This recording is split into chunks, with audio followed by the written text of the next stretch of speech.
नमस्कार दोस्तों, मैं देवेंद्र पारिक स्वागत करता हूं आपका जीके बाई डीके चैनल पर। और दोस्तों, आज हम पढ़ेंगे आपका और मेरा सदन यानी आम जनता का सदन, लोक सदन अर्थात लोकसभा, यानी आम जनता से जुड़ा हुआ सीधा सदन है और इसलिए इसे निम्न सदन भी कहते हैं क्योंकि इसमें कोई ऊपर नहीं है। मतलब सब जैसे उच्च सदन जो राज्यसभा है उसमें क्या होता है, उसके अंदर विद्वान लोग बैठते हैं और विद्वानों का सदन उसे कहा जाता है। वो लोग आम जनता से ऊपर माने जाते हैं, इसलिए वो उच्च सदन हुआ। और यहां हमारे से डायरेक्ट कनेक्ट है, इसलिए क्या हुआ, निम्न सदन। तो इसके बारे में हम अच्छी तरह जानने की कोशिश करेंगे। पहले तो आप ये बात अच्छी तरह ध्यान रखें कि इसे निम्न सदन भी कहते हैं और प्रथम सदन भी कहते हैं। प्रथम इसलिए क्योंकि वो डायरेक्ट हमारे से जुड़ा हुआ है, आम जनता का सदन है। अब बात आती है कि इसका गठन क्या है। मैं एक बात स्पष्ट कर दूं दोस्तों कि आज इस वीडियो में से एक प्रश्न पक्का आएगा क्योंकि इसमें काफ़ी संशोधन हो चुके हैं और बहुत ही नया परिवर्तन होने के बाद इसमें जो नया रूप सामने आता है वो बड़ा ही अलग रूप में सामने आता है, इसलिए इसको ध्यान से देखिएगा। चलते हैं, सबसे पहले इसके अंदर जो परिवर्तन हुए उसको साथ में लेते हुए चलेंगे अपन और उसका करेंगे अपन गठन, लोकसभा का गठन। जब हम लोकसभा के गठन की बात करते हैं तो एक बड़ी बात सामने आती है, वो ये कि कितने लोग पहले थे, फिर कितने हुए और आज कितने हैं। तो सबसे पहली बात कि शुरुआत में 500 की संख्या रखी गई। सबसे पहले संख्या कितनी रखी गई, 500। ठीक, ये संख्या थी सबसे पहले। और इसके बाद इस 500 की संख्या को किया गया 552। जब 552 है तो उसका डिवीजन क्या था। आज की तारीख में अधिकतम संख्या ये है। अधिकतम अगर पूछा जाए आपसे कि अधिकतम कितनी हो सकती है तो अधिकतम कितनी हो सकती है, 552 हो सकती है। 552 में अगर देखा जाए, अच्छा 552 में दो है ना, ये एंग्लो इंडियन, इनके लिए संशोधन हो चुका, ये हट चुके हैं। इसलिए हम आज की तारीख में नहीं, अब जो एग्जाम दोगे उसमें आपको बताने होंगे 550 अधिकतम हो सकते हैं। अब इसकी जो कंडीशन थी जब 552 की, तो वो कैसे थी, वो ऐसे थी कि 530 तो थे राज्यों से, 530 तो कहाँ से चुन के आएंगे, राज्यों से। फिर उसके बाद 530 के बाद 20 सदस्य, कितने, 20 आएंगे कहाँ से, यूटी। यूटी का मतलब होता है यूनियन टेरिटरी यानी केंद्र शासित प्रदेश। उसके बाद हम देखें वो दो कौन, एंग्लो इंडियन। और एंग्लो इंडियन की जो व्यवस्था है ये अब क्या कर दी गई, हटा दी गई।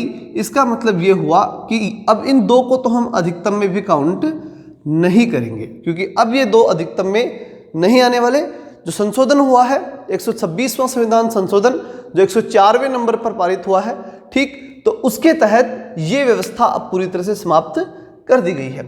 अब बात आती है कि अब 552 जो कि 530 प्लस 20 है, उसकी व्यवस्था को अगर हम समझें तो ये तो अधिकतम थी। अब वर्तमान में है कितनी, वर्तमान में संसद में कितने बैठते हैं, ये अगला जो महत्वपूर्ण प्रश्न है ये आपको अच्छे से याद रखना है क्योंकि एग्जाम में इसी के बारे में पूछा जाएगा। तो वर्तमान में जो संख्या है वो 552 की जगह संख्या कितनी है, 545। और 545 में फिर वो शामिल है कौन, दो एंग्लो इंडियन। तो आज की तारीख में तो वो हैं, वो एंग्लो इंडियन आज तो संसद में बैठे हैं तो इसलिए वो तो होंगे। तो इसलिए आज की तारीख की अगर हम बात करें तो इसमें पहले होती है 530 प्लस और उसके बाद में होते हैं 13। लेकिन इसमें भी बड़ा परिवर्तन हो गया, 530 और 13 में भी क्या हो गया, बड़ा परिवर्तन। तभी कह रहा हूँ उसको ध्यान से देखिएगा, अंत तक काफ़ी परिवर्तन हुए इसमें। और ये जो दो हैं वो एंग्लो इंडियन है, तो आज की तारीख में तो ये है। तो जो यहाँ परिवर्तन हुआ वो क्या हुआ, वो होता है ये कि जम्मू और कश्मीर जिसे पहले राज्य था उसे क्या बना दिया गया, उसे बना दिया गया यूटी।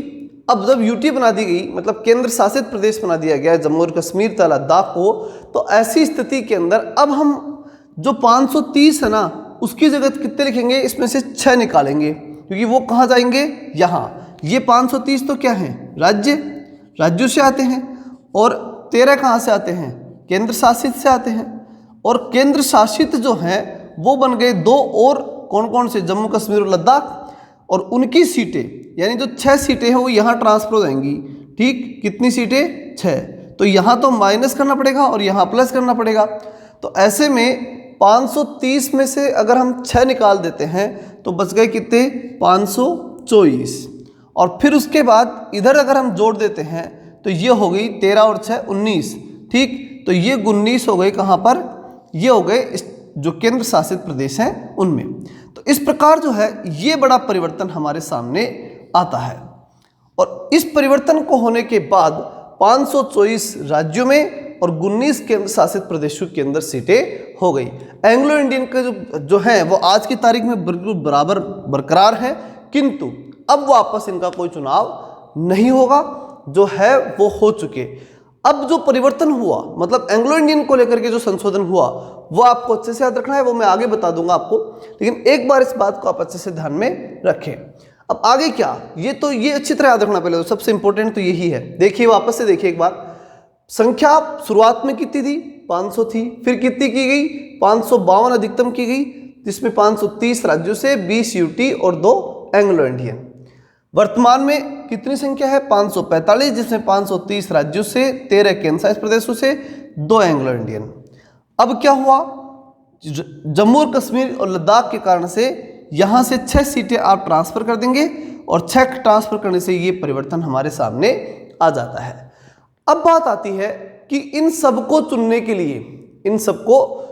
के लिए जो कैंडिडेट होंगे, जो मतदान होगा, वो कहाँ से होगा और कैसे होगा। कैंडिडेट जब आएगा, जो चुनकर के आएगा, तो उसे चुनने वाले जो लोग होंगे, वो मतदाता, वो न्यूनतम कितनी योग्यता होनी चाहिए। तो ये बड़ी इंपॉर्टेंट है कि मतदाता की योग्यता, यहाँ जो गठन हुआ है उस गठन को करने के लिए जो हमने पढ़ा कि किस प्रकार से कितने लोग होंगे, उनको चुनने के लिए जो मतदान होगा, उस मतदान के लिए जो मतदाता है उसकी योग्यता कितनी होगी, तो ये होगा वयस्क मतदान। बस एक ही बात इसके अंदर तय की गई है, और वो क्या, कि वयस्क मतदान होना चाहिए, ठीक।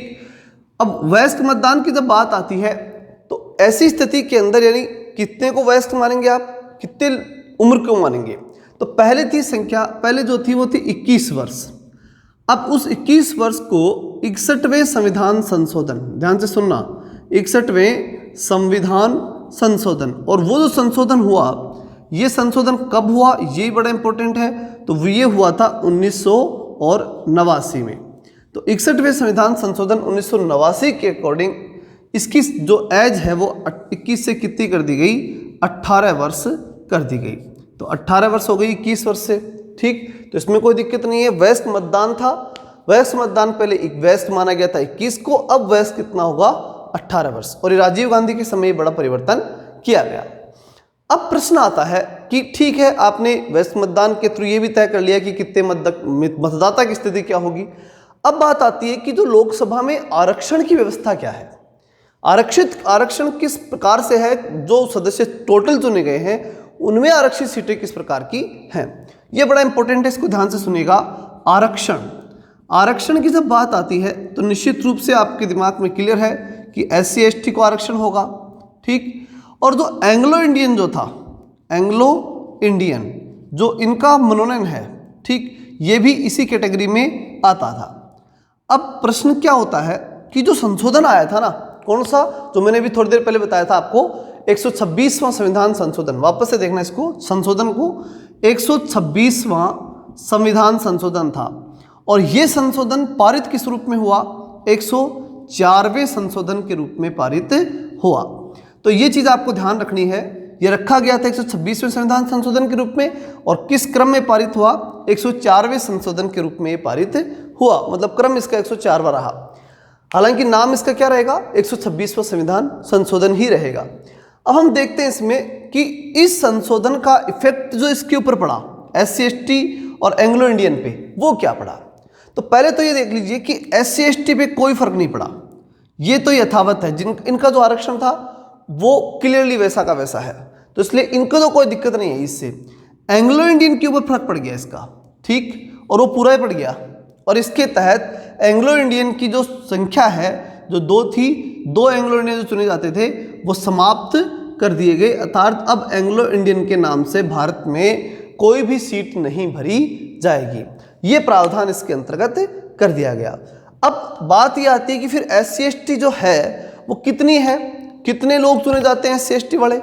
तो SC/ST की जब हम बात करते हैं तो SC में आपको याद रखना है 84। तो 84 को याद रखने के लिए कैसे कि SC वालों की यहाँ क्या हो गई, चोरी हो गई, ऐसे आप याद रख लेना 84। फिर ST मतलब जनजाति, शेड्यूल्ड ट्राइब्स जो अनुसूचित जनजाति, तो जनजातियां जो हैं वो आज़ाद हो गई। और आज़ादी कब मिली थी हमारे को, 47 में। तो 47 सीटें तो किन की हैं, ST वालों की। और SC वालों की कितनी हैं, 84 सीटें। ये क्या है, ये जो थी 2020 में जो ये संशोधन हुआ, जो पारित हुआ 104वां संविधान संशोधन, इसको पारित होने के बाद अब आगे 10 साल के लिए फिर से क्या कर दिया गया, इसे बढ़ा दिया गया SC/ST के आरक्षण को। तो कुल मिलाकर के लगातार 10-10 साल से बढ़ाते आ रहे हैं इनको, और इसको डिस्टर्ब भी नहीं कर सकते। पॉलिटिकल कारण मान लीजिए या सोशल कारण मान लीजिए, जो भी है, विशेष रूप से तो पॉलिटिकल कारण ही है, क्योंकि अगर राजनीतिक दल जो भी ये रिस्क उठाएगा उसको बड़ा नुकसान हो सकता है। तो इसलिए ऐसी स्थिति में ये नहीं करेंगे कि इस आरक्षण को हटाएंगे, तो ये तो यथावत है, ठीक। और एंग्लो इंडियन जो है उनका कोई फर्क है नहीं, तो इसलिए इनको हटा दिया गया, ठीक। तो 2 ये जो थे वो समाप्त कर दिए गए। अब अगला जो हम पढ़ेंगे तो सबसे महत्वपूर्ण जो पार्ट है वो ये कि जितनी जो लोकसभा सीटें हैं उन लोकसभा सीटों में 4 इंपॉर्टेंट फैक्ट हैं। वो फैक्ट आपको अच्छे से याद रखने हैं, कई बार एग्जाम में पूछ ले जाते हैं, बहुत ही बार रिपीटेड होते हैं। ये क्या है वो सुनना ध्यान से। प्रश्न ये आते हैं, 3-4 प्रश्न है, उनको अच्छे से समझना। सबसे पहला जो प्रश्न आता है वो आता है कि सबसे बड़ी जनसंख्या के हिसाब से सबसे बड़ा लोकसभा क्षेत्र कौन सा है। तो देखिए बाहरी दिल्ली ये क्षेत्र जो है वो जनसंख्या के अकॉर्डिंग सबसे बड़ा। और उसके बाद दूसरा, अब जनसंख्या के दृष्टिकोण सबसे छोटा कौन सा है, तो जनसंख्या के अकॉर्डिंग जब चले तो सबसे छोटा है लक्षद्वीप, ठीक। बाहरी दिल्ली तो क्या हुआ, जनसंख्या के अकॉर्डिंग सबसे बड़ा। और लक्षद्वीप की जब हम बात करें, लक्षद्वीप, तो इसमें जो है वो जनसंख्या के अकॉर्डिंग ये क्या है, सबसे छोटा है, ठीक। तो 2 प्रश्न क्लियर हो गए होंगे आपके। जनसंख्या के अकॉर्डिंग सबसे बड़ा लोकसभा क्षेत्र तो वो है बाहरी दिल्ली, और लक्षद्वीप जो है वो जनसंख्या के अकॉर्डिंग क्या है, सबसे छोटा। अब जनसंख्या के अकॉर्डिंग तो हो गया, क्षेत्रफल के अकॉर्डिंग, तो क्षेत्रफल के हिसाब से अगर हम चले तो भी उसमें 2 फैक्ट बनेंगे ही, सबसे बड़ा और सबसे छोटा। तो लद्दाख जो है, लद्दाख सबसे बड़ा क्षेत्र है, सब जनसंख्या किसके आधार पर, क्षेत्रफल के आधार पर सबसे बड़ा। और छोटा अगर हम देखें, सबसे छोटा, तो वो है चांदनी चौक जो दिल्ली में पड़ता है। चांदनी चौक लोकसभा क्षेत्र जो दिल्ली में है, ये क्या है, क्षेत्रफल के अकॉर्डिंग सबसे छोटा। तो ये 4 फैक्ट आपको याद रखने हैं। बाहरी दिल्ली जो सबसे जनसंख्या के अकॉर्डिंग क्या है, सबसे बड़ा है, और लक्षद्वीप जनसंख्या के अकॉर्डिंग सबसे छोटा है। इसी प्रकार लद्दाख और चांदनी चौक जो क्षेत्रफल और जनसंख्या के अकॉर्डिंग सबसे छोटे और बड़े। अब हम बात करें, सबसे महत्वपूर्ण जो बात आती है, अगले जो पार्ट को स्टार्ट करें उससे पहले मैं एक बात कर दूं आपको कि अगर आप चैनल पर नए हैं तो चैनल को सब्सक्राइब कर लीजिए। जी हाँ, thank you. Bell icon press कर दीजिए। धन्यवाद। अधिक से अधिक दोस्तों के पास शेयर करना बिल्कुल नहीं भूलें। अगले पार्ट में हम फिर से मुलाकात करते हैं। लोकसभा को कंप्लीटली, और न केवल लोकसभा को, पूरी पॉलिटी जो पिछले जो हमने पढ़ा है वो आपको प्लेलिस्ट में मिलेगा, और आगे रेगुलर हम आपको बताएंगे। इसलिए सब्सक्राइब करके तैयार रहें। कल मिलते हैं। जय हिंद, जय भारत।